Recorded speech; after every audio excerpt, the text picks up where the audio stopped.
একটি বনে ছিল সিংহ, যে কিনা নিজেকে এ বনের শক্তিধর রাজা মনে করত। একই বনে ছিল একটা শিয়াল, যার বুদ্ধি ওর চতুরতা ছিল ভয়ানক। শিয়াল আর সিংহ দুজনেই ছিল একে অপরের বন্ধু, তাদের সাথে ছিল একটা কাক। তিনজনই সবসময় একসাথে চলাফেরা করত। শিয়াল আর কাক কথা আর বুদ্ধি দিত, আর সিংহ তার শক্তি দিয়ে শিকার করত। তারপর তারা তিনজন মিলে শিকার করা প্রাণীকে খুব মজা করে খেত। এইভাবেই চললে তাদের। একদিন, সিং মামা, ওই দেখেন আপনার শিকার, একটা জেব্রা। হ্যাঁ মামা, এটা দিয়েই আজ লাঞ্চটা করে নেওয়া যাক। হে, ওকেই ধরে আমরা আজ খাবো। জিভে পানি চলে আসলো, আমি দেখছি।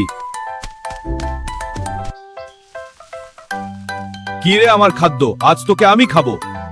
সিং, পালাও! আমার থেকে কেউ পালাতে পারে না, এই বনের রাজা আমি।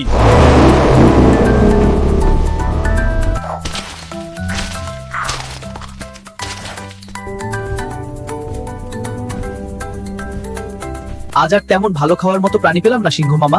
হ্যাঁ, তাই দেখছি। অনেক খোঁজাখুঁজির পরও ভালো কোনো প্রাণী পেলাম না। এমন তো নয় যে বনের সকল প্রাণী আমার পেটে চলে গেছে। যা বলেছেন সিং মামা।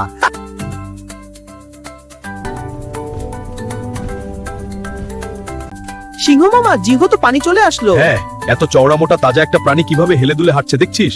মামা, এর এক পা দিয়েই তো আমাদের 3 দিন ভোজ চলবে। পা নয় রে শিয়াল, শুধু এর পেটটাই যদি পাই পুরো জঙ্গল উৎসব করবে।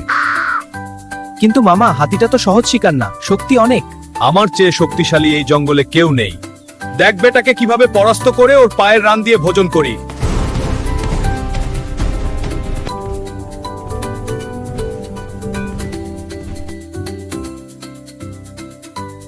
কি বেটা, তুই নাকি আমার চেয়ে শক্তিশালী?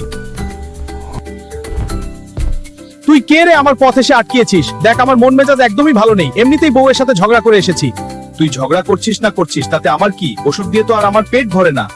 পেট ভরাতে চাস তাহলে এখানে কি?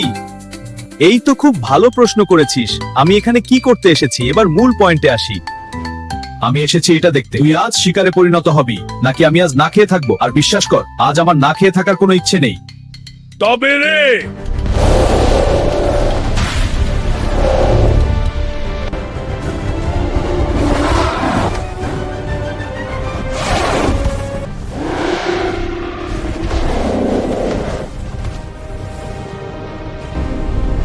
বেটা কার সাথে লাগতে এসেছিস এবার টের পাবি। কি বেটা, তুই না শেরের মতো আসছিলি, এখন লেজ গুটিয়ে বিড়ালের মতো ভাগছিস কেন? এই ভিডিওটি এই পর্যন্তই। এর দ্বিতীয় পর্ব খুব শীঘ্রই আসবে। ভিডিওটি কেমন লাগলো তা কমেন্ট করে জানাতে ভুলবেন না। আর হ্যাঁ, এরকম গল্প এখানেই শেষ নয়। আরো নতুন গল্পের জন্য টুনেক্স এর বাংলা চ্যানেলটি সাবস্ক্রাইব করে সাথেই থাকুন।